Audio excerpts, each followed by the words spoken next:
Welcome back to nines to classes and this is नई श्री। आशा करती हूँ कि आप सभी लोग बहुत ही अच्छे होंगे और अपनी तैयारी बेहतरीन तरीके से कर रहे होंगे। आज के इस वीडियो में हम यूपी ट्रिपल एस सी पेट एग्ज़ाम के लिए प्रैक्टिस सेट सॉल्व करने वाले हैं और आप सभी से मेरी रिक्वेस्ट है, आप लोग पेन और कॉपी साथ में लेकर बैठिएगा। आपके एग्ज़ाम को अब ज़्यादा समय नहीं रह गया है और आप लोगों को डर भी बहुत ज़्यादा लग रहा है, तो आप सबको डरने की ज़रूरत नहीं है। आपकी तैयारी बहुत ही अच्छी है, तो आपको इस केस में डरने की बिल्कुल ज़रूरत नहीं है। लेकिन डर वहीं होता है जहाँ पर आपकी तैयारी होती है, ये आप समझते होंगे इस चीज़ को। जिन्होंने तैयारी ही नहीं किया तो उनको किस बात का डर। तो आप ये मान के चलिए, अपने अंदर ये ठान के चलिए कि मेरा पेपर बहुत ही अच्छा होगा। आपको बिल्कुल भी अपने आप को ऐसा फील नहीं करवाना है कि आपका पेपर अगर बुरा हुआ तो क्यों होगा बुरा, अच्छा ही होगा, ये सोच के चलें आप। बाकी एग्ज़ाम सेंटर को लेके मैं मान सकती हूँ कि एग्ज़ाम सेंटर काफ़ी ज़्यादा दूर गया है, तो इस वजह से थोड़ा सा प्रॉब्लम हो रही है आप लोगों को। लेकिन देखिए, हर बार अब ऐसा ही सेंटर होगा, क्या पता आपको अगले साल का। तो ये सोच के चलिए कि हमें इस बार पहुँच जाना है टाइम से अपने सेंटर पे, ठीक है। बाकी मेरी तरफ से ऑल द वेरी बेस्ट आप सभी को। ईश्वर करे कि आपका पेपर बहुत ही अच्छा जाए, आप सभी का पेपर बहुत अच्छा जाए। आइए देखते हैं। सबसे पहला क्वेश्चन है कि मुगल भारत में अंग्रेजों के व्यापार की सर्वाधिक महत्वपूर्ण वस्तु क्या थी। तो सर्वाधिक जो महत्वपूर्ण वस्तु थी वो सूती वस्त्र थे। तो याद रखिएगा कि अंग्रेजों के व्यापार की सर्वाधिक जो महत्वपूर्ण वस्तु थी वो क्या थी, सूती वस्त्र थे। निम्नलिखित में से किसने लिखा था कि बाबर की मृत्यु विष देने से हुई है। तो बाबर की जो मृत्यु है विष देने से हुई है, ऐसा किसने लिखा था, गुलबदन बेगम ने लिखा था। किसने, गुलबदन बेगम ने लिखा हुआ था, ठीक है। नेक्स्ट क्वेश्चन देखिए, हिंद भारत की जनता के संदर्भ में हिंदू शब्द का आपका जो सर्वप्रथम बार प्रयोग हुआ है वो किसने किया था। तो ये जो आपका प्रयोग किया था सबसे पहले देखा जाए तो आपके अरबों ने किया था। किसने किया था, अरबों ने किया था, याद रखिएगा, ठीक। हिंद भारत की जनता के संदर्भ में हिंदू शब्द का जो प्रथम बार प्रयोग है वो ईरानियों, पारसियों, अरबों ने प्रथम बार किया था। किसने, अरबों ने प्रथम बार किया था। निम्नलिखित तमिल ग्रंथों में से किसे लघु वेद की संज्ञा दी गई। तो लघु वेद किसे कहा जाता है, तो यहाँ याद रखिएगा, आपके लघु वेद की जो संज्ञा है तमिल भाषा में रचित जो आपका कुरल है या कुराल जिसे कहेंगे, इसको कहा जाता है, ठीक है, लघु वेद कहा जाता है। नेक्स्ट क्वेश्चन देख लीजिए, 6ठी शताब्दी ईसा पूर्व का मत्स्य महाजनपद स्थित था। तो मत्स्य महाजनपद स्थित था, कहाँ स्थित था, तो 6ठी शताब्दी ईसा पूर्व में आपके 16 बड़े राज्य थे जिन्हें महाजनपद कहा गया है ना। क्या कहा गया, महाजनपद। बौद्ध ग्रंथ जो आपका अगुंतर निकाय था, अगुंतर निकाय में इन 16 महाजनपदों की सूची मिलती है। और ये जो महाजनपद है एक बार आप सुन लीजिएगा ध्यान से, कुरु, कौशल, मगध, अश्मक, पांचाल, मल्ल, बज्जी, अवंती, सूरसेन, काशी, चेदी, गांधार, वत्स, अंग, मत्स्य, कम्बोज, ठीक है। तो ये जो आपका मत्स्य जनपद महाजनपद जो स्थित था, ये कहाँ पर स्थित था, तो ये जो आपका बेसिकली स्थित था राजस्थान में, ठीक है। राजस्थान में आपका विराटनगर स्थित था, ठीक है। क्योंकि इन महाजनपदों में से मत्स्य जनपद जो था आपका, इसकी जो राजधानी थी विराटनगर, विराटनगर जो है आपका कहाँ स्थित था, राजस्थान में। तो राजस्थान में क्या स्थित था आपका, मत्स्य महाजनपद स्थित था राजस्थान में, याद रखिएगा। अगला है कि भारत में ब्रिटेन के सभी संवैधानिक प्रयोगों में से सबसे कम समय तक कौन सा चला। तो सबसे कम समय तक जो आपका चला था 1909 का इंडियन कौंसिल एक्ट चला था। कौन सा चला था, इंडियन कौंसिल एक्ट चला था आपका 1909 का। इसी अधिनियम के द्वारा सर्वप्रथम सांप्रदायिक निर्वाचन प्रणाली जो आपकी मुसलमानों के लिए जो की गई थी, इसकी शुरुआत की गई थी और ये सबसे कम समय तक चला था। क्वेश्चन है आपसे कि INA मुकदमा किसके काल में चलाया गया। तो ये क्वेश्चन मैंने कम्युनिटी पोस्ट पे दिया था और मैं कहूँगी कि 10% बच्चे ऐसे थे जिनका आंसर सही था, बाकी सबका गलत था। तो INA मुकदमा जो चलाया गया था किसके काल में चलाया गया था, तो लॉर्ड वेवेल के कार्यकाल में चलाया गया था। किसके, लॉर्ड वेवेल के कार्यकाल में चलाया गया था। INA यानी कि आज़ाद हिंद फौज। गांधी जी अपना दांडी मार्च कहाँ से शुरू किया था, तो गांधी जी ने अपना दांडी मार्च आपके साबरमती से शुरू किया था। 12 मार्च 1930 को साबरमती आश्रम से 78 अनुयायियों के साथ शुरू किया था, है ना। 6 अप्रैल को ये प्रातः जो है अपना मुट्ठी में नमक लेकर इन्होंने नमक कानून का उल्लंघन किया था। उसके बाद इन्होंने सविनय अवज्ञा आंदोलन की शुरुआत की थी, ठीक है। नेक्स्ट क्वेश्चन देख लीजिए कि निम्नलिखित में से किस कारागार में पंडित जो है आपके राम प्रसाद बिस्मिल को फांसी दी गई थी। तो इनको जो फांसी दी गई थी बेसिकली आप सभी को याद होगा गोरखपुर में दी गई थी। कहाँ पर, गोरखपुर में दी गई थी, ठीक है। इनमें से कौन सा नेता उग्रवादी नहीं था, बताइए उग्रवादी कौन सा नहीं था। तो लोकमान्य तिलक, अरविंद घोष, बिपिन चंद्रपाल, लाला लाजपत राय, ये सभी कैसे थे, उग्रवादी नेता थे। व्योमेश चंद्र बनर्जी जो है आपके उदारवादी नेता थे। व्योमेश चंद्र जी कैसे थे, ये आपके एक उदारवादी नेता थे, इसलिए आपका ये C ऑप्शन यहाँ पर करेक्ट होगा। अगला देख लीजिए यहाँ पर, 2000 से 2005 की अवधि में वन क्षेत्र का सर्वाधिक ह्रास जहां देखा गया वह है, तो सबसे ज़्यादा ह्रास आपका कहां पर देखा गया, ब्राज़ील में देखा गया है। ठीक है, निम्नलिखित में से कौन सा देश नील नदी द्वारा अपवाहित नहीं होता, तो बताइए आप लोग कौन सा अपवाहित नहीं होता। इथोपिया, सूडान और युगांडा नील नदी द्वारा अपवाहित होते हैं, जबकि 4 जो है ये आपका नहीं होता, तो आपका ई ऑप्शन करेक्ट होगा। ठीक, अगला क्वेश्चन देख लेते हैं यहाँ पर। नेक्स्ट क्वेश्चन कुछ इस तरीके से है कि निम्नलिखित राज्यों में से कौन सबसे बड़ा रबर उत्पादक राज्य है, तो सबसे बड़ा जो रबर उत्पादक राज्य है आपका इनमें से केरल है। आज आप सभी को लग रहा होगा कि मैं थोड़ा सा फास्ट चल रही हूँ, उसका भी रीज़न है क्योंकि मैं चाहती हूँ जितना भी समय है प्रैक्टिस सेट के अलावा आप अपने रिवीजन में दें, है ना, वो भी ज़रूरी है। ठीक है, आइए देखते हैं। नेक्स्ट क्वेश्चन देखिए, सूची 1 और सूची 2 को सुमेलित कीजिए तथा नीचे दिए गए कूट से सही उत्तर चुनिए। तो यहाँ पर आपको दर्रे दिए गए हैं और राज्य दिए गए हैं। तो माना दर्रा आपका कहाँ पर है, माना दर्रा आपका कहाँ पर है, उत्तराखंड में है। ठीक है, माना उत्तराखंड में। नाथुला कहाँ पर है, नाथुला आप सभी को पता है ये आपका सिक्किम में है। जोजिला पास कहाँ पर है, तो ये जम्मू कश्मीर में जोजिला। सिपकीला हिमाचल प्रदेश में है। तो इस तरीके से आपके मैच हो गए कि नहीं, तो इसमें कूट में आप अपना मैच करके लगा लीजिएगा। अगला देख लीजिए यहाँ पर, बीबी गिरी राष्ट्रीय श्रम संस्थान स्थित है। तो बीबी गिरी राष्ट्रीय श्रम संस्थान जो आपका स्थित है ये नोएडा में है। कहाँ पर, नोएडा में। भारत में जनसंख्या में दशकीय वृद्धि सर्वाधिक रही, तो सबसे ज़्यादा डिकेडल जो वृद्धि रही है आपकी भारत में वो कब रही है, ये आपसे पूछा जा रहा है। तो सबसे ज़्यादा डिकेडल जो वृद्धि रही है आपकी, तो यहाँ पर आप लोग याद रखिएगा 1961 टू 71 में रही है। कब, 1961 टू 71 में रही है। अगला देखिए, निम्नलिखित में से कौन सर्वोदय योजना की रूपरेखा तैयार करने में सम्मिलित था। तो सर्वोदय योजना जो है आपका, इसकी रूपरेखा में आपका कौन सम्मिलित था, तो याद रखिएगा जयप्रकाश नारायण। कौन, जयप्रकाश नारायण। ठीक है, सर्वोदय से तात्पर्य क्या होता है, सर्वोदय का जो मतलब होता है वो ये होता है सबका कल्याण, है ना, किसका, सबका कल्याण। ठीक, तो याद रखिएगा। मूव करते हैं नेक्स्ट क्वेश्चन पर। नेक्स्ट क्वेश्चन आपसे कुछ इस तरीके से है कि राउरकेला आपका जो इस्पात संयंत्र है इसकी स्थापना हुई थी। तो राउरकेला इस्पात संयंत्र की जो स्थापना हुई थी ये जर्मनी के सहयोग से हुई थी। किसकी, जर्मनी के सहयोग से 1955 में की गई थी। ठीक है, 1955 में। राष्ट्रीय विकास परिषद कब गठित की गई थी, तो राष्ट्रीय विकास परिषद जो आपकी गठित की गई थी 6 अगस्त 1952 को की गई थी। कब, 6 अगस्त 1952 को राष्ट्रीय विकास परिषद आपका गठित की गई थी। नेक्स्ट क्वेश्चन बहुत ही अच्छा है कि 1 रुपये के भारतीय नोट पर किसके हस्ताक्षर होते हैं। तो आपने ये एक बार और पढ़ा है। तो 1 रुपये के नोट पर किसके हस्ताक्षर होते हैं, वित्त मंत्रालय के जो सचिव होते हैं, सचिव के हस्ताक्षर होते हैं। किसके, सचिव के हस्ताक्षर होते हैं, आपको बताया गया है। ठीक, नेक्स्ट क्वेश्चन देख लीजिए आप लोग। 1 मिनट आप लोग दीजिएगा, अभी आपको दिख रहा होगा कि निम्नलिखित में से किस संविधान संशोधन अधिनियम से नगर पालिकाओं को संवैधानिक परिस्थिति जो है प्रदान की गई थी। तो आप सभी को पता होगा कौन सा था जो आपका संविधान संशोधन था, 74वां था। कौन सा, 74वां संविधान संशोधन 1992। ठीक, सो अभी मूव करते हैं नेक्स्ट क्वेश्चन पर। नेक्स्ट क्वेश्चन कुछ इस तरीके से आप सभी से है कि राज्य में जिला न्यायाधीश को निम्न में से कौन नियुक्त करता है। तो राज्य न्यायाधीश जो आपके राज्य में जिला न्यायाधीश होते हैं उनको कौन नियुक्त करता है, बताइए आप लोग। सिंपल सा क्वेश्चन है ये। तो राज्य के राज्यपाल करते हैं। कौन करते हैं, राज्य के राज्यपाल करते हैं। ठीक है, अगला क्वेश्चन यहाँ पर देख लीजिए।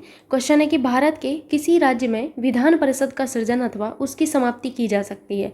तो विधान परिषद का जो आपका सृजन है यानी कि आपका निर्माण, और आपकी जो समाप्ति है, सृजन और समाप्ति की जा सकती है, तो कैसे की जा सकती है ये आपको बताना है यहाँ पर। तो राज्य विधानसभा के तत्संबंधी संकल्प पारित करने से संसद द्वारा आपका किया जा सकता है। ठीक है, याद रखिएगा आप लोग यहाँ पर। ठीक, मूव करते हैं अभी नेक्स्ट क्वेश्चन पर, जो कि आपसे कुछ इस तरीके से है कि भारतीय संविधान में निम्न में से किस एक को मूल कर्तव्य के रूप में सम्मिलित नहीं किया गया है। किसको एक मूल कर्तव्य नहीं माना गया है, तो बताइए आप लोग।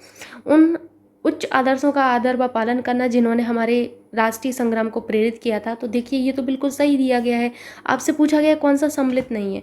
वैज्ञानिक स्वभाव, मानवतावादी और जांच एवं सुधार की भावना विकसित करना, अल्पसंख्यकों की रक्षा करना, सार्वजनिक संपत्ति की रक्षा करना और हिंसा का त्याग करना। तो इनमें से कौन सा आपका जो है सम्मिलित नहीं है, जल्दी से बताइए आप लोग।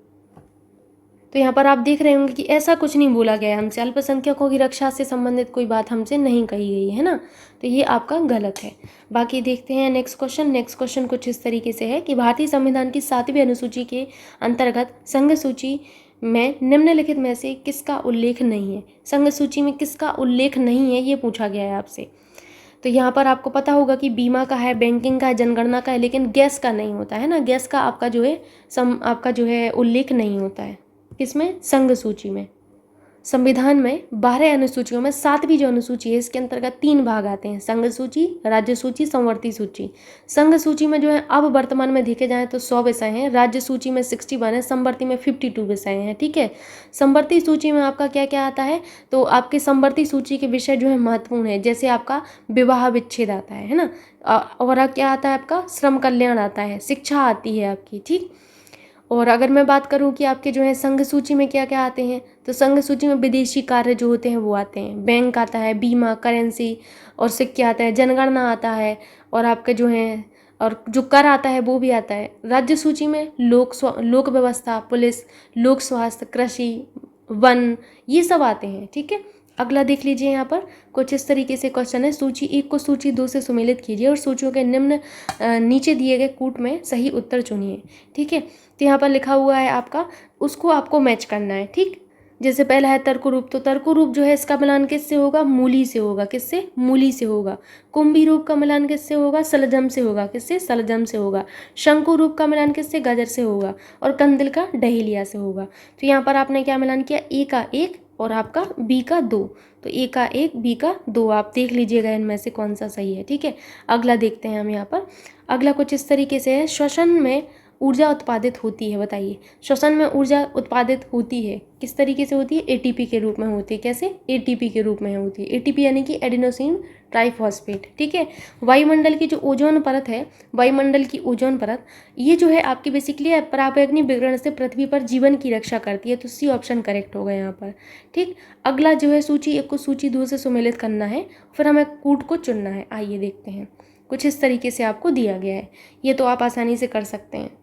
किस तरीके से आपको चुनना है, जैसे आपको सबसे पहले कृत्रिम रूप से फलों को पकाना, किसका प्रयोग करते हैं, एथिलीन का करते हैं। ये तो हम लोग कितनी बार जो है पढ़ चुके हैं, कब 11th-12th में आपने पढ़ा होगा। Baking soda, sodium bicarbonate. Baking soda क्या है, सोडियम बाइकार्बोनेट होगा, तो आपका 4th होगा यहाँ पर। शीतल पे क्या होता है, ये कार्बन डाइऑक्साइड। ठीक है, शीतल पे कार्बन डाइऑक्साइड होगा। क्वार्टजाइट, सोडियम सिलिकेट, क्या होगा, सोडियम सिलिकेट होगा। तो यहाँ पर आप मैच कर लीजिएगा अपना।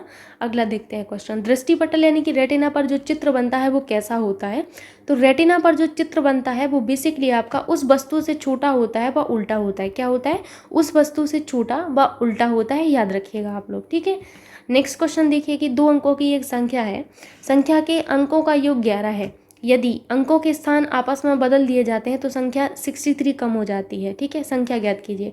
अभी हमें नहीं पता कि क्या है कैसा, कुछ भी नहीं पता। एक बार देख लीजिए, पहले देखिए कि ऐसी संख्या है वो जिसके अंकों का योग 11 है। मान के चलिए कि अगर हम पहला ऑप्शन चूज करते हैं तो 8 से 9 10 11, ये तो हो रहा, ये भी 11 हो रहा, ये भी 11 हो रहा, ये भी 11 हो रहा है, यानी कि पहली जो कंडीशन है कि अंकों का योग 11 है, ये सेटिस्फाई हो रहा हर जगह। यदि अंकों के स्थान जो है आपस में बदल दिए जाएँ तो संख्या आपकी 63 हो जाती है। क्या हो जाती है, 63 हो जाती है, कम हो जाती है ना, 63 कम हो जाती है। तो एक एक ऑप्शन उठा के देखिए, जैसे 83 है तो इसका अंकों का स्थान पलट के देखेंगे तो कितना हो जाएगा, 38 हो जाएगा। अगर ये 63 कम होगी तब पहला ही ऑप्शन करेक्ट हो जाएगा कि नहीं हमारा, देख लीजिए। तो ये तो नहीं हो रहा, 63 तो कम नहीं है। 92 को देखो तो पलट के देखेंगे, 92 है, इसको पलट के देखा तो कितना हो जाएगा आपका, 29 हो जाएगा। घटा के देखिए, अगर 63 आएगा तब तो सही है। 12 में से 9 गया, कितना बचा, 3 बचा। ठीक है, यहाँ पर 8 में से 2 गया, 6 बचा कि नहीं, 63 बचा कि नहीं, तो आपका यही ऑप्शन करेक्ट हुआ कि नहीं, इसमें आपको कुछ करना ही नहीं था।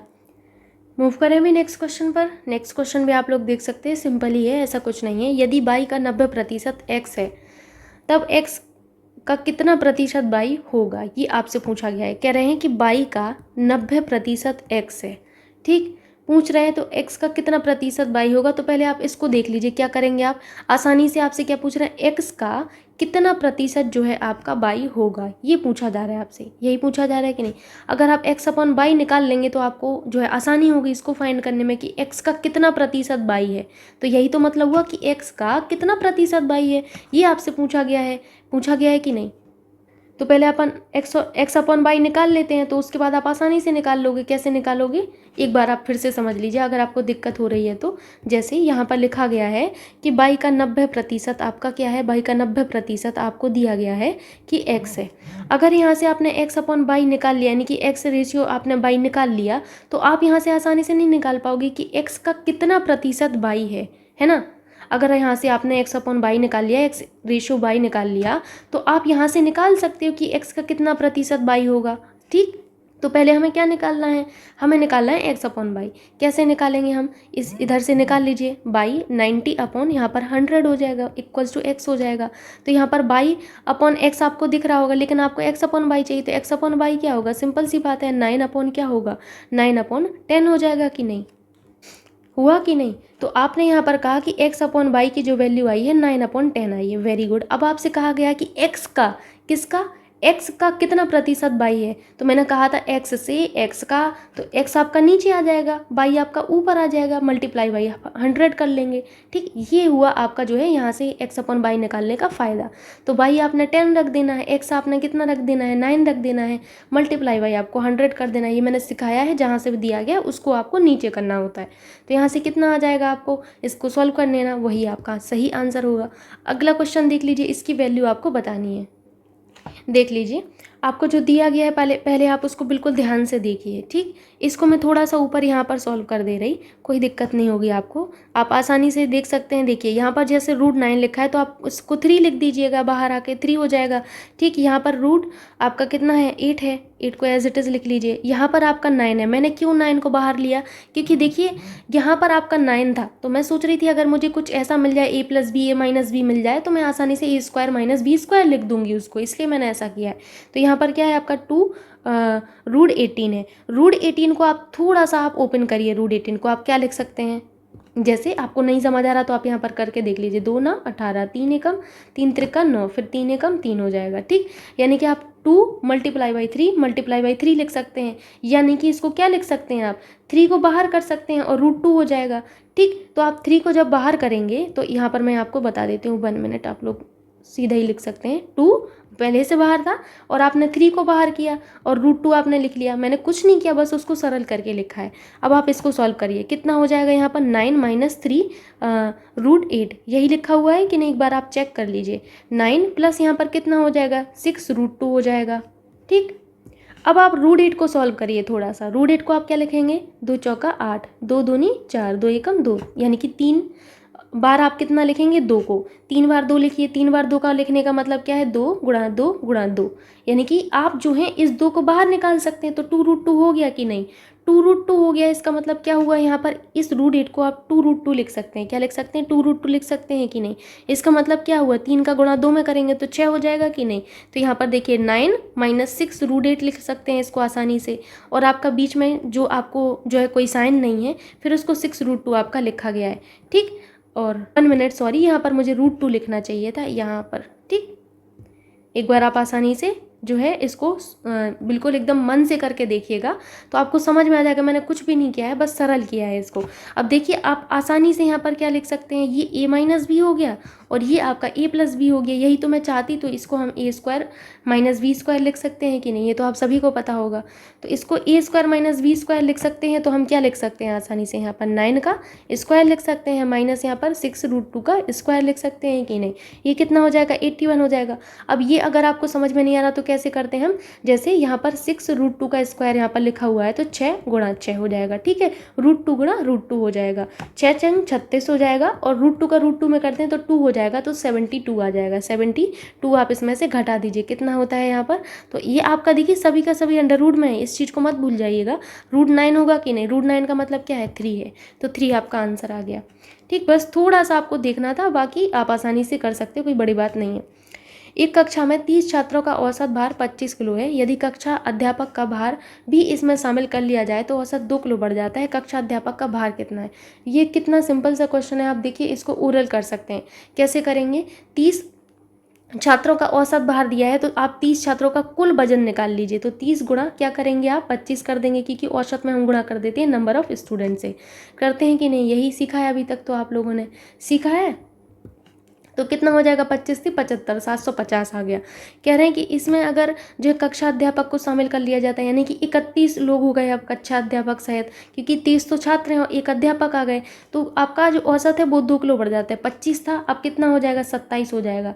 हम मल्टीप्लाई किससे करेंगे, जितने हमारे टोटल जो है आपके स्टूडेंट प्लस आपका एक जो बढ़ गया है वो, तो 31 से हम मल्टीप्लाई करेंगे, कितना हो जाएगा, 837 होगा कि नहीं।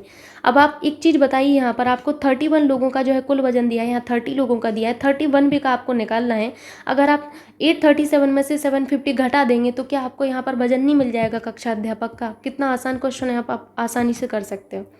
अगला यहाँ पर क्वेश्चन देख लीजिए, कुछ इस तरीके से आपको दिया गया है। आपको पिछला जो मैंने सॉल्व करवाया था पेपर प्रैक्टिस सेट, उसमें मैंने आपको बताया था ऐसा क्वेश्चन। तो मैंने आपको समझाया था कि ये जो पूरा है इसको एक्स मान लीजिए। क्या मान लीजिए? एक्स मान लीजिए, ठीक है। जिस तरीके से यहाँ लिखा हुआ है उसको एज इट इज़ लिख लीजिए पहले तो आप, ठीक है। इस तरीके से आपको यहाँ पर लिखा गया है। इसको मैंने क्या माना है? इसको मैंने मान लिया एक्स। फिर मैंने आपको बताया था कि दोनों ओर आप क्या कर देंगे, दोनों पक्षों का वर्ग कर दीजिए। दोनों पक्षों का वर्ग कर देंगे, हम यहाँ पर किसी के साथ भेदभाव नहीं करेंगे। जब वर्ग करेंगे हम दोनों पक्षों का तो ये इस तरीके से हो जाएगा कि नहीं? तो ये रूट हट जाएगा कि नहीं? आप लोग खुद देख लीजिए, रूट हटेगा कि नहीं हटेगा। तो आप क्या लिखेंगे? 2 प्लस इस वाली वैल्यू को एज इट इज़ लिखना पड़ेगा, क्योंकि इसका तो नहीं हटेगा ना, सबका थोड़ी ना रूट हटा देंगे हम लोग, है ना। इस चीज़ को ध्यान से देखिएगा, सबका रूट नहीं हटता है, जिस पर लगा है उसका ही हटेगा। बाकी तो ये संख्या एज इट इज़ आएगी आपकी, इसको हम एक्स स्क्वायर कर देंगे। ये जो पूरी वैल्यू है इसको हमने क्या माना है? एक्स माना है कि नहीं? तो हम क्या लिख देंगे? 2 प्लस एक्स इक्वल्स टू आपका एक्स स्क्वायर। यही लिखेंगे, नहीं लिखेंगे कि नहीं? एक बार आप लोग देख लीजिए इसको, ठीक। अब इसको मैं एक्स स्क्वायर को मुझे इस साइड लाना होगा, तो X square minus X minus 2 equals to 0 हो जाएगा कि नहीं? इतना आप कर लेंगे। अब मैं इसको सॉल्व कर लूँगी, एक्स स्क्वायर माइनस 2x, यहाँ पर क्या आ जाएगा? प्लस का x हो जाएगा, है ना। यहाँ पर -2 इक्वल्स टू 0, x कॉमन लीजिए तो x माइनस 2 आ जाएगा। फिर यहाँ पर +1 कॉमन लेना होगा, यहाँ पर x माइनस 2 आएगा, ठीक है, equals to 0। x minus 2 common ले लीजिए, x माइनस 2 हो जाएगा, यहाँ पर x प्लस 1 यहाँ पर बचेगा इक्वल्स टू 0। तो x माइनस 2 इक्वल्स टू 0 यानी कि x बराबर 2 हो जाएगा और x बराबर -1। -1 वाली वैल्यू को हम जो है छोड़ देते हैं, बाकी हम +2 वाले को ले लेंगे, ठीक। तो +2 वाले में है, यानी कि हमारा सी ऑप्शन करेक्ट होगा। आ गया समझ में? अगला देखिए, क्वेश्चन है कि अयोध्या सिंह उपाध्याय हरिओद जी की प्रसिद्ध रचना कौन सी है? तो इनकी जो प्रसिद्ध रचना है वो आप सभी को पता होगा, प्रिय प्रवास है। कौन सी है? प्रिय प्रवास। नमक मिर्च लगाना, इस मुहावरे के उचित अर्थ का चयन कीजिए। नमक मिर्च लगाना, बताइए। ये इस तरीके के लोग बहुत लोग देखे होंगे आप लोगों ने। तो यहाँ नमक मिर्च लगाने का मतलब बढ़ा चढ़ा कर कहना, है ना, बढ़ा चढ़ा कर कहना। अब यहाँ पर हमें कुछ और क्वेश्चंस दिए गए हैं, उनको भी देख लेते हैं। निम्नलिखित प्रश्न के 4 विकल्पों में से उस विकल्प का चयन करें जो सही संधि विच्छेद वाला विकल्प सूक्ति है, ठीक है। सूक्ति का आपको जो है यहाँ पर क्या करना है? संधि विच्छेद जो सही होगा वही आपको यहाँ पर टिक करना है, ठीक। देख लीजिए एक बार आप लोग। तो सूक्ति का क्या होगा आप लोग बताइए? सु प्लस सूक्ति, सिंपल सी बात है, सु प्लस सूक्ति, तो आपका ए करेक्ट हो जाएगा। अगला क्वेश्चन यहाँ पर देख लीजिए। अगला क्वेश्चन है कि निम्न वाक्य के किस भाग में त्रुटि है? मृत्यु के मुख में जा रहा व्यक्ति सदैव सच को बोलता है। इस भाग में, इस वाले जो आपका ये वाक्य है, इसमें कहाँ पर आपको त्रुटि दिख रही है बताइए? तो इस भाग में आपको दिख रहा होगा कि सदैव सच को जरूरत ही नहीं है, आप सिंपल सी बोल सकते हैं, मृत्यु के मुख में जा रहा व्यक्ति सदैव सच बोलता है ना। हम यही तो बोलते हैं, सदैव सच बोलता है, तो सच को बोलता है, ऐसे कुछ नहीं होता, ठीक है। मोक्ष की इच्छा रखने वाला का जो है क्या कहलाता है? तो मोक्ष की इच्छा रखने वाले को हम क्या कहते हैं? मुमुक्षु कहते हैं। क्या? मुमुक्षु। इसको कैसे लिखा जाता है ये देख लीजिएगा आप लोग, वर्तनी में पूछ लिया जाता है, ठीक है। कर्मठ क्या होता है? जो कार्य में संलग्न रहता है। जिज्ञासु क्या होता है? जिसको जानने की जो है, जिसमें जानने की जो इच्छा रहती है, वो होता है जिज्ञासु, ठीक है। आगे हमें यहाँ पर जो है पैसेज दिया गया है। पैसेज यहाँ पर पढ़ते हैं कि direction, read the passage given below and answer the question that follow. तो पहले आप लोग क्वेश्चन देख लीजिए, तब आप लोगों को आइडिया लग जाएगा कि हमसे क्या पूछा गया। पैसेज थोड़ा सा आपका जो है एक जो है लेंदी पैसेज में कह सकती हैं इसको, काफ़ी लेंदी पैसेज है। देख लीजिए आप लोग क्वेश्चन, आप लोग एक बार देख लीजिए, सभी लोग देख लीजिए। अगला क्वेश्चन देख लीजिए, आपको यहाँ पर फिल इन द ब्लैंक दिया गया है। फिर उसके बाद आपको यहाँ पर जो है एक जो है फिल इन द ब्लैंक और दिया गया है। फिर डायरेक्ट एंड डायरेक्ट, यानी कि आपको पैसेज से सिर्फ एक ही क्वेश्चन छाटना है ना, और इतना बड़ा पैसेज आपको पढ़ना है। अब देखिए पैसेज बिल्कुल ध्यान से पढ़िएगा। There was a moment in India second innings when England reviewed a LBW decision. The score was 62-3। The batsman was India's Atlas Virat Kohli and the bowler was England's terrier prodigy Sam Curran. Kohli, batting well outstanding his crease, had taken a big stride forward and though the ball hit his back leg, ball tracking showed that it would have sailed over the stumps against another batsman. The England captain might have let the not out decision pass, but but this was not another batsman. It was as a commentator murmured a Kohli review. ठीक, bowling at Kohli must feel like hurling yourself against a grinning Mephistopheles when Curran and Veristo went up in appeal and then tensely debated, reviewing the umpire verdict. Kohli smiled knowingly at them, almost as if he was a disinterested spectator enjoying their dilemma. Science fantasy novels are full of caught feudal warrior transported by combat into a state of battling joy. In the real world, Kohli is the closest that were likely to get to that breed. आगे देखते हैं. मैंने आपको पहले ही बोल दिया था कि पैसेज थोड़ा सा आपका ले. Kohli's defining characteristic is that at no point does he rein himself in for fear that failure might sew him up. Take the infamous MIC drop, send him that he gave his opposite number, Joe Root. During the ODI, Root had archly mimicked a singer who dropped their microphones after stellar performances, as if to suggest that theirs was an impossible act to follow by dropping him back on the pitch after a match-winning innings. To his credit, Root later acknowledged that he had embarrassed himself, but Kohli was not going to let self-awareness after the fact to stand in the way of good kicking. Having run Root out with a के बाद आपको है with a brilliant throw, Kohli set about winding up all the Edgbaston, ये एक stadium का नाम है, in blue kisses at Road, put his fingers to his mouth to mock silence the crowd, mimic dropping a bat, mouthed mic drop after inviting Road to leave. Kohli understands that while cricket is a team sport, it's a set piece action. Batsman versus bowler is an individual contest. The whole point of being a great batsman is to win these contests. To confront Anderson, his nemesis, to confront Root, the opposite captain and the great contemporary, to have words with sledding wicket keeper and slip finders, graining all के बाद लिखा हुआ है graining all, the while is not unnecessarily aggro, it is the game itself.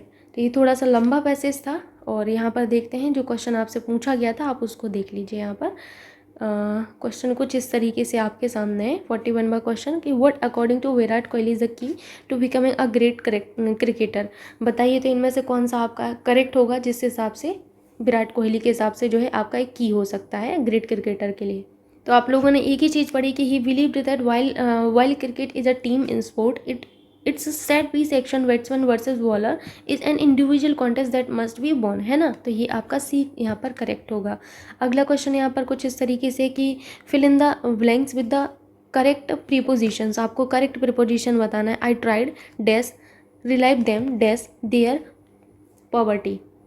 तो यहाँ पर क्या होगा, आई ट्राइड टू, है ना, I tried to relieve them of their poverty, है ना. तो यहाँ पर कौन सा करेक्ट होगा आप लोगों का, 42 का कौन सा करेक्ट होगा, बी करेक्ट होगा. अगला देखिए dash you please help my son. तो यहाँ पर क्या होगा आपका 43 का कुड यू प्लीज़, है ना.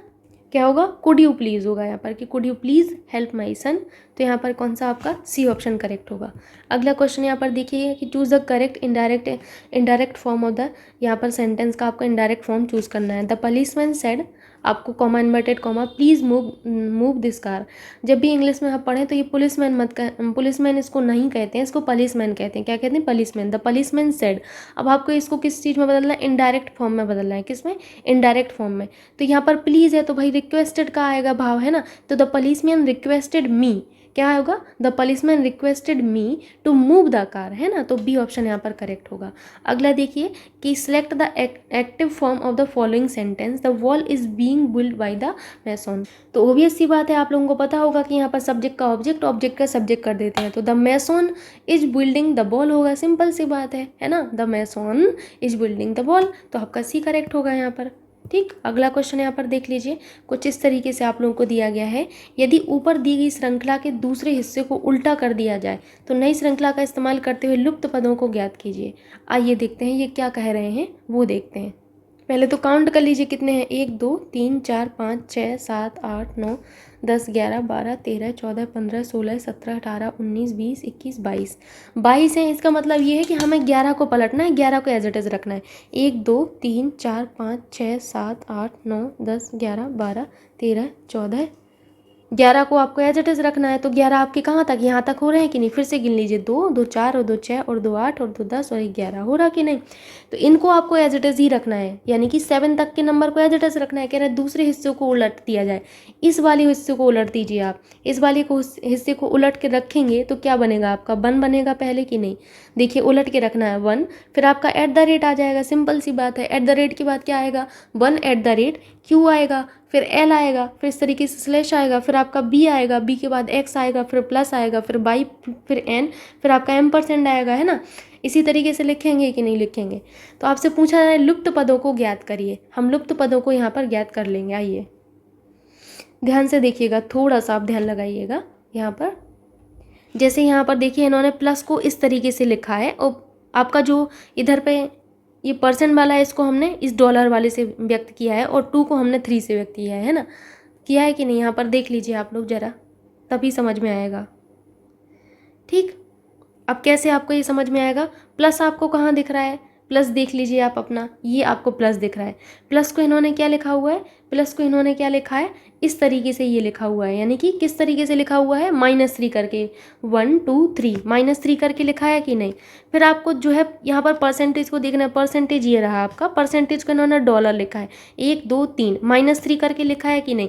2 को देखिए, 2 ये रहा और 3 ये रहा, तो -3 करके लिखा है कि नहीं। इतना तो समझ गए आप लोग। तो सेम एक्शन आपको यहाँ पर भी तो परफॉर्म करना होगा, इसको -3 कर दीजिए, इसको -3, इसको -3 करना पड़ेगा कि नहीं। आप लोग देखिए एट द रेट कहाँ पर दिख रहा है आपको, एट द रेट ये रहा आपका, एट द रेट आपको यहाँ पर देखना होगा। यहाँ पर क्यों नहीं देख रहे, क्योंकि हमारी नई सीरीज़ ये वाली है ना, ये फिर ये वाली। ठीक, तो एट द रेट के पहले क्या होगा, 1 2 3, तो टी आएगा कि नहीं आएगा, ध्यान से देखिए। तो आप टी लिख लीजिए यहाँ पर। अब आपको देखिए एक ही ऑप्शन ऐसा दिख रहा है जिसमें टी पहले है, ए ऑप्शन, बाकी आपको पूरा करने की ज़रूरत ही नहीं पड़ी, है ना। अगला देख लीजिए, यहाँ पर कुछ इस तरीके से है, नीचे प्रत्येक प्रश्न में ए और बी 2 कथन दिए गए हैं। ये कथन या तो स्वतंत्र कारण हो सकते हैं, या स्वतंत्र कारणों या सामान्य कारणों में आपके परिणाम हो सकते हैं। इनमें से एक कथन दूसरे का परिणाम हो सकता है। दोनों कथनों को पढ़िए और तय कीजिए कि निम्नलिखित में से किस उत्तर का चुनाव इन दोनों कथनों के बीच जो है सही संबंध बताता है। जैसे यहाँ पर देखिए, किशोरों द्वारा की जाने वाली आत्महत्या की संख्या बढ़ती जा रही है। भागदौड़ भरी जिंदगी में प्रतिस्पर्धा और गुणवत्ता का मानक युवकों को तनावग्रस्त बना रहा है। तो आपको यहाँ पर बताना है क्या ये एक दूसरे से संबंधित हैं या फिर ये स्वतंत्र हैं।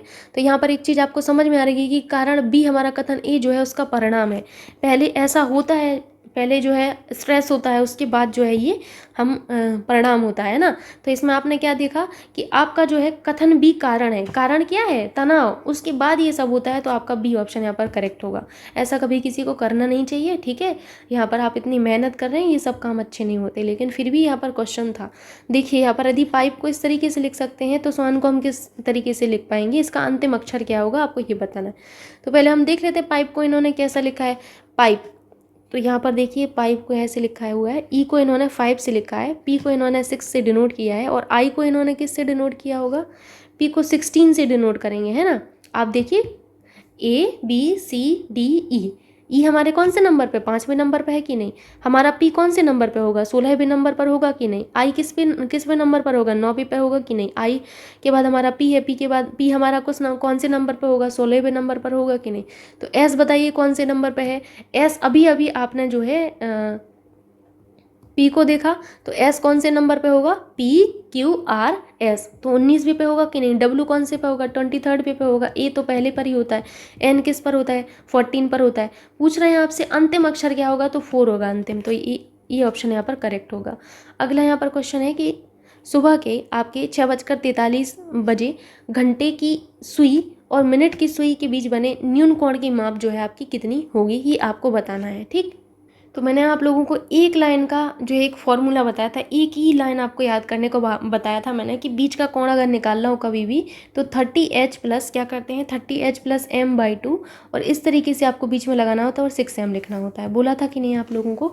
उसके बाद h जो है आवर्स है यानी कि 6 वाला, और m जो है आपका ये मिनट वाला है, तो आपको 30h यानी कि आपको 6 रखना पड़ेगा यहाँ पर, और m यानी कि 43 डिवाइडेड बाई 2, और यहाँ पर क्या करेंगे 6 मल्टीप्लाई बाई 43 कर देंगे कि नहीं। इतना समझ में सबको आ रहा है, बताइए आप लोग।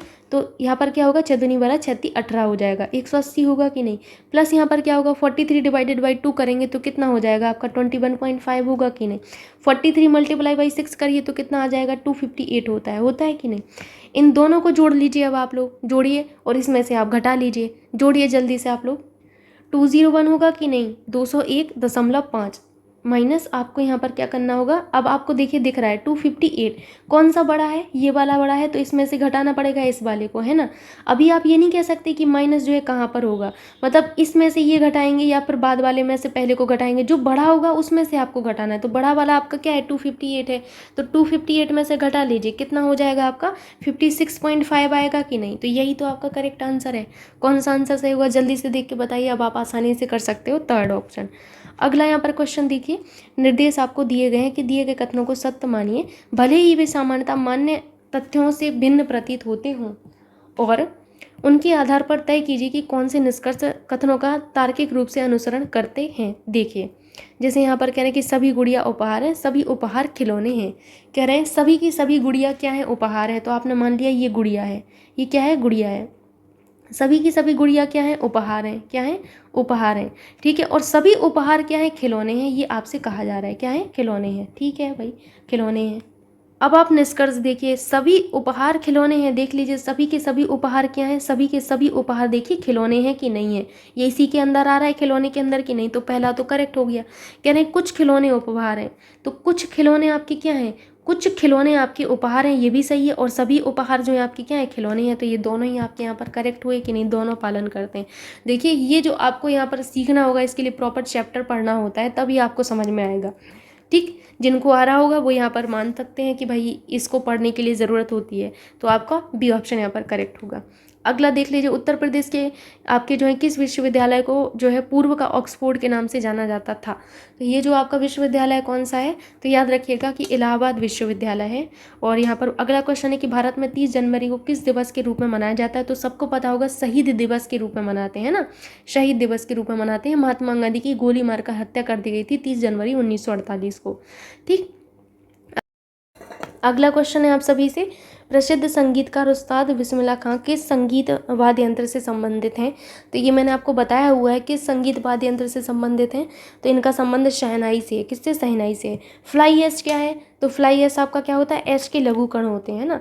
अगला है आपसे कि सार्की की पहली बैठक कहाँ हुई थी। तो सार्की की जो पहली बैठक हुई थी ये आपकी ढाका में हुई थी। कहाँ पर, बांग्लादेश में हुई थी, याद रखिएगा। ठीक, अगला है सौर परिवार का सबसे बड़ा ग्रह कौन सा है। तो सौर परिवार का जो सबसे बड़ा ग्रह है वो बृहस्पति है। कौन सा है, बृहस्पति है। आप सभी को सीक्वेंस बताया गया है, याद रखिएगा, उसी से आप कर सकते हैं।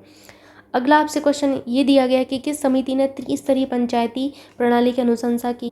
तो किसने की थी, बलवंत राय मेहता जी ने की थी। ठीक है, नागार्जुन कौन थे, नागार्जुन कौन थे बताइए, एक बौद्ध दार्शनिक थे, है ना।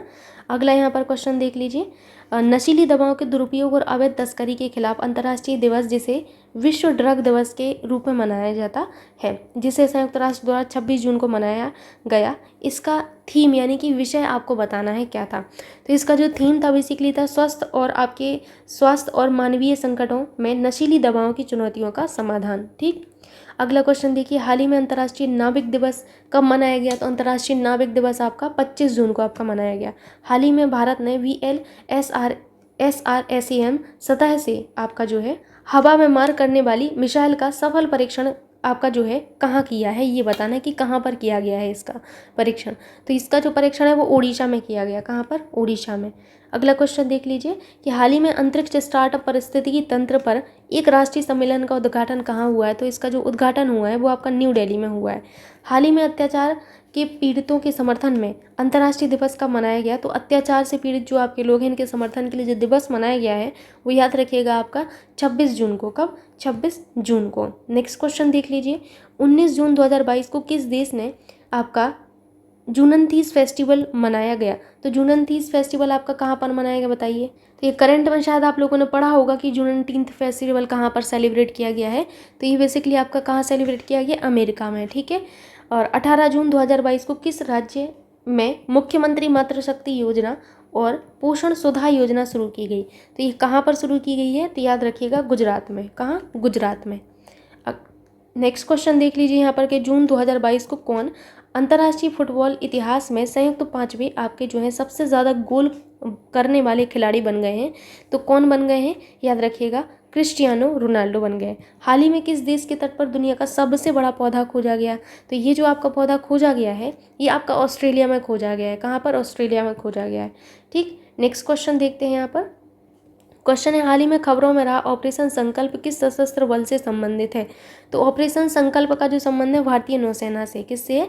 भारतीय नौसेना से।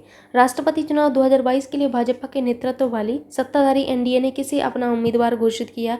तो ये आप लोगों को पता ही होगा, ये तो बहुत सिंपल सा क्वेश्चन हो गया। द्रौपदी मुर्मू जी को। किसको? द्रौपदी मुर्मू जी को। अगला यहाँ पर क्वेश्चन है कि हाल ही में जानी मानी शख्सियत कृष्ण कुमार कुनाथ का निधन हो गया है, वे क्या थे? तो ये आपके बेसिकली एक मशहूर गायक थे। क्या थे? गायक थे। अब यहाँ पर आपको निर्देश दिए गए हैं। अब आपको यहाँ पर जो है एक गद्यांश दिया गया है, इसको आपको पढ़ना है। तो आइए देखते हैं, यहाँ पर कुछ इस तरीके से है। प्रेम की भाषा शब्द रहित है, नेत्रों की, कपोलों की, मस्तिष्क की भाषा भी शब्द रहित है, जीवन का तत्व भी शब्द से परे है। सच्चा आचरण, प्रभावशील अचल स्थिति, संयुक्त आचरण ना तो साहित्य के लंबे प्रख्यानों से गढ़ा जा सकता है, ना ही वेदों की श्रुतियों के मीठे उपदेश से, ना अंजील से, ना कुरान से, ना आपके धर्मचर्च से, ना केवल सत्संग से। जीवन के अरण्य में घुसे हुए पुरुष के हृदय पर प्रकृति और मनुष्य के जीवन के मौन व्याख्यानों के यत्न से सुनार के छोटे हथौड़े की मंद मंद चोटों की तरह आचरण का रूप प्रत्यक्ष होता है। अब यहाँ पर क्वेश्चन दिए गए हैं, प्रेम की भाषा कैसी है? तो ये तो देखिए सिंपल सा क्वेश्चन हो गया, अभी पढ़ के आए। प्रेम की भाषा कैसी है? शब्द रहते हैं ना। अरण्य का शाब्दिक अर्थ क्या होता है? तो अरण्य देखिए आप लोगों को मैंने पढ़ाया हुआ है, मुझे बहुत ही अच्छे से याद है कि अरण्य मैंने आपको बताया हुआ है ना।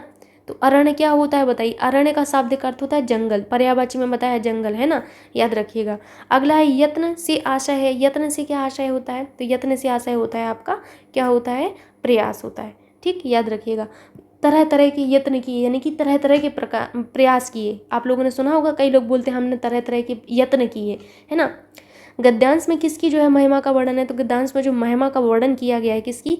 आचरण की। गद्यांश का उपयुक्त शीर्षक क्या होगा? आप सभी को पता है इसका शीर्षक क्या हो सकता है? सच्चा आचरण हो सकता है ना, बाकी कुछ भी नहीं हो सकता इनमें से। अगला देख लीजिए, निम्नलिखित अवतरण आपको यहाँ पर को पढ़कर संबद्ध वैकल्पिक उत्तरों में से सही उत्तर का चयन करना है और उसे चिन्हित करना है। ठीक, देख लीजिए आप लोग। क्या आपने कभी इस बात पर गंभीरतापूर्वक विचार किया है कि आज हम जो कुछ भी हैं उनमें उसमें किस किस का योगदान है? माता का, मातृभूमि का, मातृभाषा का, या फिर इन सब का? एक जननी हमें जन्म देती है, एक के आंगन में खेलकूद तथा खा पी कर हम पुष्ट होते हैं, और एक हमें अपने विचारों, भावों इत्यादि को प्रकट करने की शक्ति देती है। इसी शक्ति के अभाव में हम गूंगे और बहरे बनकर रह जाते हैं। यह शक्ति हम पर पूर्ण रूप से मनुष्य बनाने का उपहार जो है हमें उपकार करती है। इस उपकार का जो ऋण है हम पर सबसे अधिक है। इस ऋण से मुक्त होने के लिए हमें सच्चे मन से उसकी सेवा करनी चाहिए। विदेशी भाषा में सम्मुख इसका तिरस्कार नहीं करना चाहिए, तभी हम अपनी मातृभूमि के सच्चे सपूत कहलाएंगे। किंतु यह काम इतना सरल नहीं है, यह काम तो तलवार की धार पर चलने का है। आइए देखते हैं क्वेश्चन क्या है। क्वेश्चन है कि अपने मन की बात कहने की शक्ति हमें किससे मिलती है? तो बताइए किससे मिलती है? साफ साफ आपको बताया गया है कि हमें अपने मन की बात कहने की जो शक्ति है हमें मातृभाषा से मिलती है हमारी, है ना। किससे? मातृभाषा से मिलती है। अगला आपसे है कि हम पर मातृभाषा जो है आपकी मातृ ऋण है, क्योंकि माता ने हम पर मातृ ऋण है क्योंकि माता ने हमें क्या किया है? बताइए आप लोग, माता ने क्या किया है, हम लोगों को जन्म दिया है। हम अपना मातृ ऋण कैसे चुका सकते हैं, हम अपना मातृ ऋण कैसे चुका सकते हैं, तो हम अपना मातृ ऋण जो है बेसिकली माँ की सेवा करके चुका सकते हैं, है ना। मातृभूमि हमें क्या प्रदान करती है, तो मातृभूमि हमें क्या प्रदान करती है, अन्न और धन प्रदान करती है ना। सी करेक्ट होगा। इस गद्यांश का मुख्य विषय क्या था, तो मुख्य विषय आप यहाँ पर बता सकते हैं कि मातृ सेवा विषय था, है ना। क्वेश्चन यहाँ पर आपको कुछ इस तरीके से दिया गया है, ध्यान से आप लोग देख लीजिए। यह तालिका 6 वर्ष के दौरान विभिन्न शोरूमों में बेची गई कारों की संख्या दर्शाती है। देख लीजिए, ये वर्ष दिए गए हैं और अलग अलग शोरूम है, ए, बी और सी। अब आपसे क्वेश्चन कुछ इस तरीके से है, यदि तीनों शोरूमों द्वारा 6 वर्ष में बेची गई कारों की कुल संख्या को वृत्त रेखा पाई चार्ट में आपका दर्शाया जाए, तो वर्ष 2013 में बेची गई कारों की कुल संख्या को प्रदर्शित करने वाला आपका केंद्रीय कोण क्या होगा। तो ये एक सिंपल क्वेश्चन हो गया अब आपके लिए। क्यों हो गया, क्योंकि आपने ऐसा क्वेश्चन कई बार अब आप कर चुके हैं। मैंने आपको समझाया है कि अगर आपको केंद्रीय कोण चाहिए तो 360 डिग्री के बराबर आपका क्या होगा, कुल कारें होंगी। यहाँ पर चूंकि कारों की बात की जा रही, कुल कारें होंगी, चूंकि इन्होंने कुल कारें क्या बताई हैं कि तीनों शोरूमों की 6 वर्षों में, 6 वर्ष कौन से हैं, ये वाले वर्ष हैं, तो इन सबको जोड़ना होगा आपको पहले तो, है ना। तो वो आप किसके बराबर करेंगे, 360 डिग्री के बराबर करेंगे। आपसे कह रहे हैं 2013 में बेची गई कारें आपको बताना है, तो 2013 में बेची गई कारें ये वाली होंगी। तो आपको यहाँ पर मान के चलिए जितनी भी वैल्यू आती है, अभी आपको नहीं पता है, एक की वैल्यू निकाल लेंगे तो इतनी कारों की वैल्यू आप नहीं निकाल पाएंगे। आइए करके देखते हैं। पहले तो इनका टोटल करना होगा आपको। टोटल आप करेंगे तो आपका कितना आता है, 9000 टोटल आएगा, 9000 कारें बेचेंगी। तो 360 डिग्री आपका किसके बराबर होगा, आप आसानी से कह सकते हैं 360 डिग्री हमारा बराबर होगा 9000 के बराबर, होगा कि नहीं। आप लोग देख लीजिए यहाँ पर आसानी से। तो एक की वैल्यू क्या होगी, 360 बटे क्या होगी, 9000 होगी कि नहीं होगी। अब आपसे कह रहे हैं कि 2013 में बेची गई कारें, तो 2013 में कारें इतनी बेची गई हैं, इनको जोड़ लीजिए यहीं पर, जोड़ के बताइए सब लोग जल्दी। 520 प्लस 530 प्लस 460, ओरल कैलकुलेशन है, 5 5 10 और 4 14, 14 के बाद क्या हो जाएगा, 1460 हो जाएगा, 1460 के बाद 1490 हो जाएगा और यहाँ पर 1510 हो जाएगा, होगा कि नहीं। तो यानी कि आपको 1510 की वैल्यू निकालनी है और एक की वैल्यू आपको पता है, तो 1510 की वैल्यू क्या होगी, आप तुरंत बता देंगे कि मैम अगर हम 360 डिग्री बटे 9000 कर दें यहाँ पर और मल्टीप्लाई बाई अगर हम 1510 कर दें, तो जो हमें आंसर आएगा वही हमारा यहाँ पर डिग्री में जो आंसर आएगा वही हमारा केंद्रीय कोण की मान होगा। तो आप आसानी से यहाँ पर कर सकते हैं इसको। अब तो अगला क्वेश्चन देख लीजिए यहाँ पर, 1 मिनट दीजिए। क्वेश्चन इस तरीके से कि वर्ष 2015 में सभी शोरूमों द्वारा बेची गई कारों की कुल संख्या की तुलना 2016 में सभी शोरूमों में बेची गई कारों की कुल संख्या की कितने प्रतिशत कम हुई। तो हम एक काम कर सकते हैं यहाँ पर कि हम 2015 में सभी शोरूमों में बेची गई कारें निकाल लें, फिर हम 2016 में निकाल लें और देख लें कि भाई कितना प्रतिशत कम या ज़्यादा है ना, जो भी पूछा गया हम वो देख लेंगे। तो 2015 में कितनी कारें बेची गई, देखिए 650 प्लस 520 प्लस आपका 540, तो कितना हो जाएगा यहाँ पर 1710 हो गया कि नहीं। 2016 में देख लीजिए, 2016 में कितनी कारें बेची गई, 630, 400 प्लस 430 यानी कि 1460 बेची गई। अब आप यहाँ पर चलिए जरा, ये क्या कह रहे थे, 2015 में सभी शोरूमों में बेची गई कारों की कुल संख्या आपने निकाल ली, कितनी आई आपकी 1710 आई। 2016 में सभी कारें जो बेची गई इनकी कुल संख्या आपने कितनी निकाली, आपने निकाली 1460। कह रहे हैं कितने प्रतिशत कम हुई। अब आपसे देखिए कम पूछा गया है तो आपको देखना पड़ेगा कि कितने प्रतिशत कम हुई, देख के बताइए कितने प्रतिशत कम हुई। तो पहले कम निकालिए, कितना है, 250 कम है कि नहीं, किस पर कमी हुई है, 1710 पर कमी हुई है, तो नीचे लिख लीजिएगा। प्रतिशत के लिए हम 100 से मल्टीप्लाई कर देंगे, आंसर कर लीजिएगा, यहाँ पर निकाल लीजिएगा। नेक्स्ट क्वेश्चन देखिए, वर्ष 2014 और 16 में शोरूम बी द्वारा बेची गई कारों की कुल संख्या तथा वर्ष 2015 और 16 में आपके शोरूम सी द्वारा बेची गई कारों की कुल संख्या का अनुपात क्या है। तो हम पहले क्या करेंगे, 2014 और 16 में शोरूम बी द्वारा बेची गई कारें निकालेंगे, फिर 15 और 16 में शोरूम सी द्वारा बेची गई कारें की कुल संख्या हम निकाल लेंगे। देखिए यहाँ पर ध्यान से, 14 और 16 में किसमें, इसमें और इसमें, किसके द्वारा, बी द्वारा कारें जो बेची गई 480 और आपका यहाँ पर कितना है 400 है। तो ओरल कैलकुलेशन है 880 हो गया, ये तो आपने देख लिया। अब अगला कह रहे थे हमसे कि 2015 और 16 में, किसमें, 2015 में, ये 2015 रहा हमारा और 2016 में, ठीक है। इसमें शोरूम सी द्वारा क्या बेचा गया, आपका 540 बेचेंगे, इसके द्वारा 430 यानी कि 970 हो गया। अब आपसे जो पूछ रहे हैं यहाँ पर चलिए, आपसे क्या पूछा जा रहा था, आपसे इनका अनुपात पूछा जा रहा है। तो पहले ये वाला अनुपात आपको लिखना होगा, मतलब जो ये वाली वैल्यू आई फिर ये वाला लिखना पड़ेगा। अनुपात निकाल लीजिए, तो कितना होगा 880 डिवाइडेड बाई आपका 970, इसका अनुपात जो आएगा कर लीजिएगा आप लोग। अगला क्वेश्चन यहाँ पर देखते हैं, ऐसे आप अब ना जाने 100 क्वेश्चन तो कर ही चुके होंगे इस तरीके के, अब आपको आइडिया हो चुका है। दिए गए 6 वर्षों के दौरान शोरूम ई द्वारा बेची गई कारों की औसत संख्या क्या है। अब आपको ये भी बताना पड़ेगा मुझे कि औसत कैसे निकालते हैं, बताइए।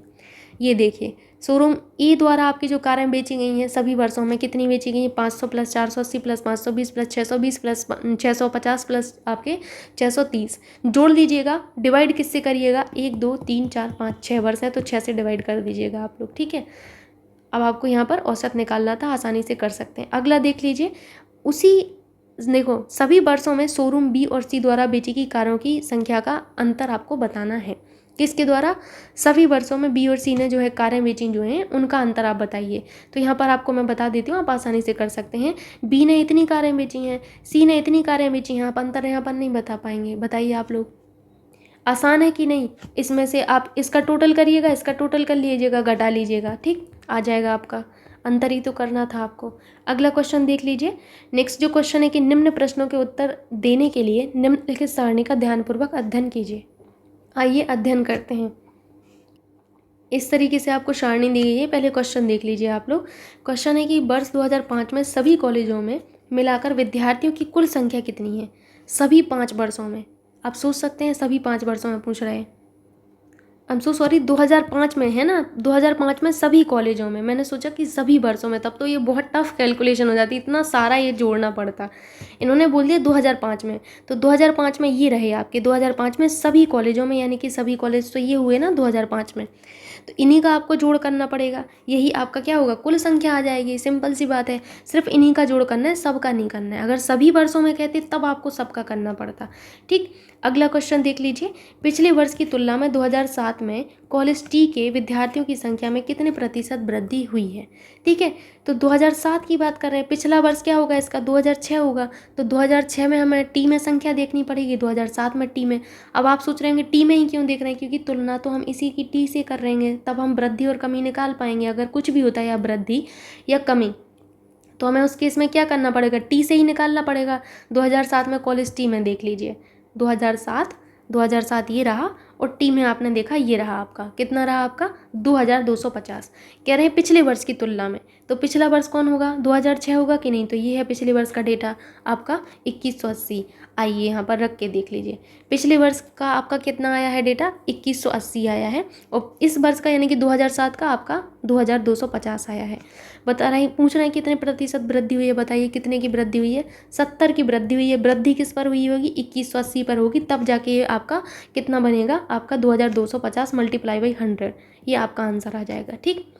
अगला क्वेश्चन यहाँ पर देख लीजिए। वर्ष 2008 में कॉलेज पी के विद्यार्थियों की संख्या सभी वर्षों में मिलाकर उस कॉलेज के विद्यार्थियों की कुल संख्या का लगभग कितना प्रतिशत है।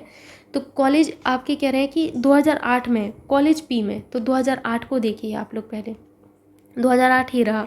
कॉलेज पी में सभी विद्यार्थी कितने होंगे आपके, ये वाले होंगे कि नहीं, कॉलेज पी में विद्यार्थी, इन सभी को जोड़ना है आपको, ठीक। उसके बाद आपसे क्या कहा गया है, कॉलेज पी में विद्यार्थियों की संख्या सभी वर्षों में मिलाकर उस कॉलेज के विद्यार्थियों की संख्या का कितना है। तो देखते हैं भाई कि 2008 में पी में विद्यार्थियों की संख्या कितनी है ना। आइए, कितनी दी गई है आपको, ये वाली दी गई है कि नहीं दी गई है, ध्यान से देख लीजिए आप लोग। और कुल आपको इन सभी को जोड़ के निकालना होगा, तो आप क्या करेंगे, पहले इन सब का कुल निकालेंगे, टोटल निकालेंगे कि नहीं, ध्यान से देख लीजिए, कुल निकालेंगे टोटल।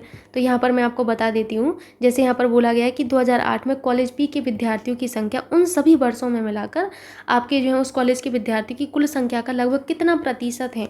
अब कम या ज़्यादा नहीं पूछा गया, तो यहाँ पर टोटल आएंगे 2008 में आपके, 2008 में पी में जो टोटल विद्यार्थी हैं वो सभी लिखना पड़ेगा आपको जो है यहाँ पर। और नीचे क्या लिखना होगा आपको, नीचे आपको वो लिखना होगा जो टोटल विद्यार्थी हैं आपके पूरे के पूरे कॉलेज पी में, चाहे वो कोई सा भी वर्ष हो, है ना। इस चीज़ को याद रखना है, यहाँ पर कुल आएगा आपका, कुल विद्यार्थी आएंगे आपके, कुल विद्यार्थी वो वाले, आप ये ऊपर वाला मत समझ लीजिएगा, ठीक है। ये कुल विद्यार्थी वो वाले होंगे यहाँ पर जो आपके विद्यार्थी उस कॉलेज पी में पढ़ रहे हैं पूरे के पूरे, और आपको 100 से क्या करना पड़ेगा, यहाँ पर गुणा करना पड़ेगा, ठीक, क्योंकि आपसे प्रतिशत पूछा गया है। इस चीज़ को आपको विशेष रूप से याद रखना है, ठीक। तो आप यहाँ पर एक बार मैं आपको जो बता रही हूँ आप देख लीजिए।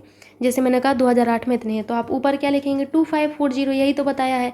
और नीचे टोटल लिखेंगे, कॉलेज फी में टोटल तो यही होंगे ना, सभी वर्षों का देखना पड़ेगा।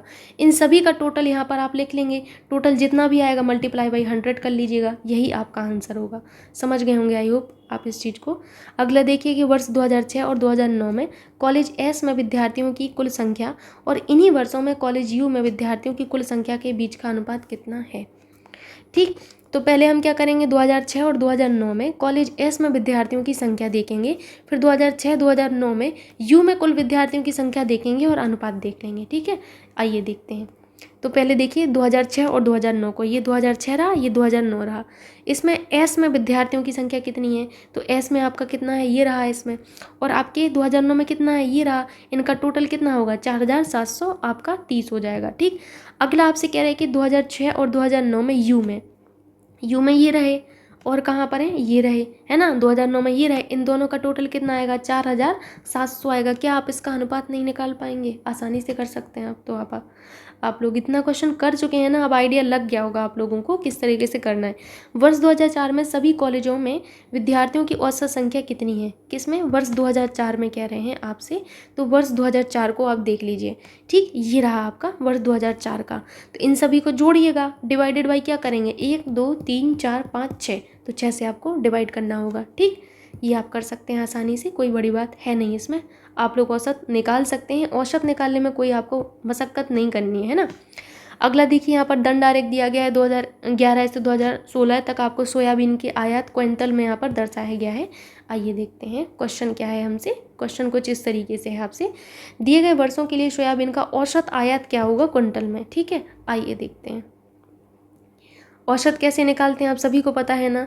तो हम क्या करेंगे, सबसे पहले देखेंगे वर्ष 2011 में कितना है 120। इसमें देखिए आपको कहीं से ये भी नहीं देखना पड़ा कि हमारा कहाँ जा रहा है ना, इसमें पहले से वैल्यू दी गई है, तो दी गई है तो इन सभी को जोड़ना पड़ेगा आपको औसत के लिए। और आपको डिवाइड किससे करना होगा, जितनी आपकी एंटिटी हैं 1 2 3 4 5, आपकी कितनी है 6 एंटिटी है, तो 6 से आपको डिवाइड करना पड़ेगा, है ना। तो क्या करेंगे आप लोग 120 प्लस 340 प्लस आपका 708 प्लस आपका क्या करेंगे 225 प्लस आपका 390 प्लस आपका 720 डिवाइडेड बाई आप 6 कर देंगे। आसानी है करने में कि नहीं, बताइए आप लोग कर सकते हो इतना कि नहीं। डिवाइडेड बाई 6 कर लेंगे तो ये हमारा औसत आ जाएगा। ठीक, अगला यहाँ पर जो क्वेश्चन दिया गया है वो देखते हैं।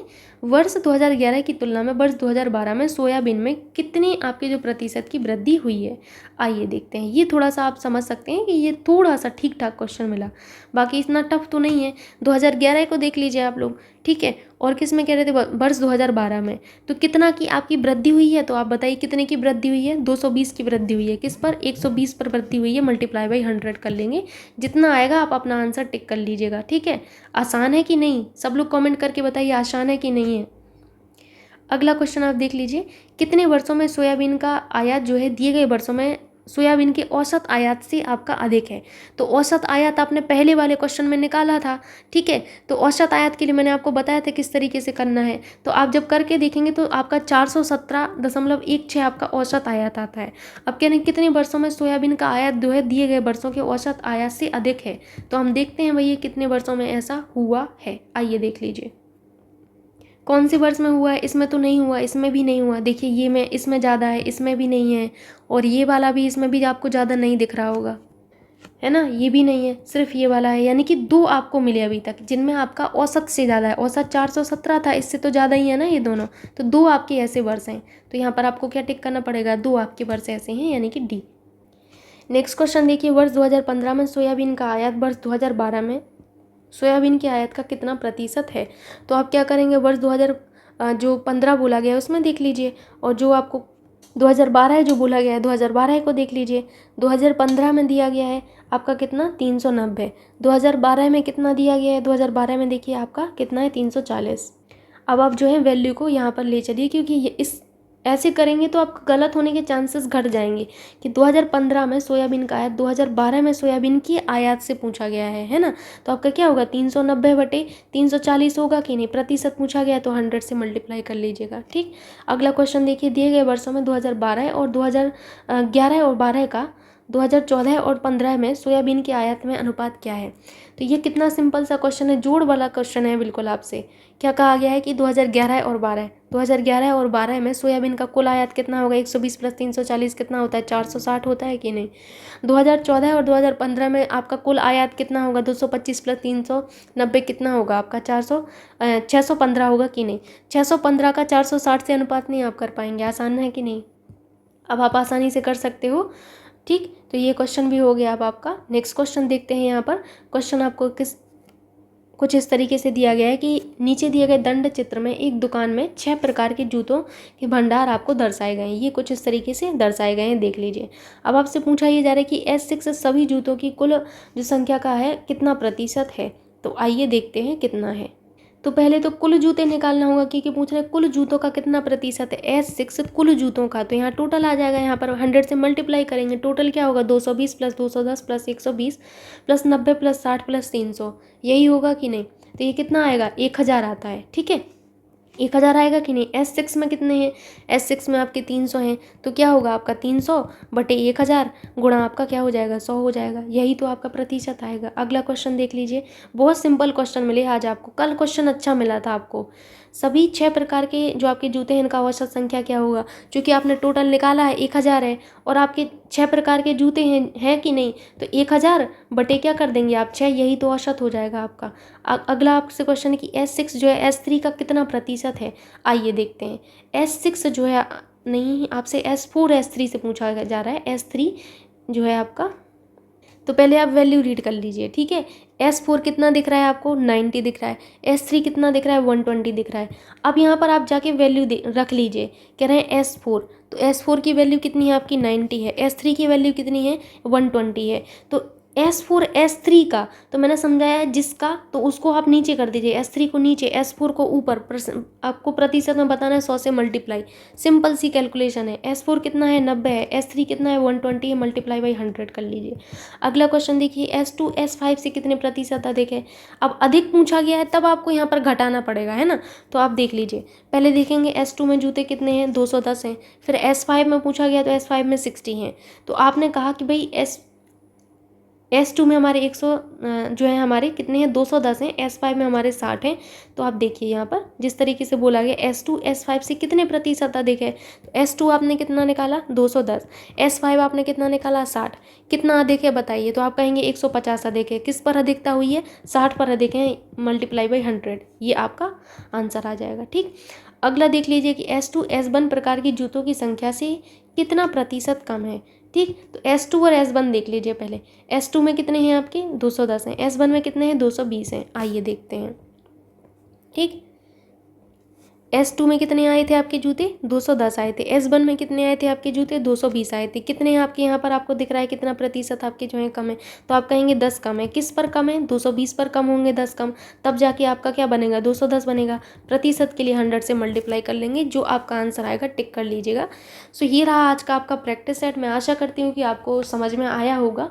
बाकी आप बिल्कुल भी घबराइए मत, आपका क्वेश्चन जो है आपके फेवर में ही आएगा। सब कुछ आपने पढ़ा हुआ है, बस आपको जो है थोड़ा सा पेशेंस रखना है। Thank you so much.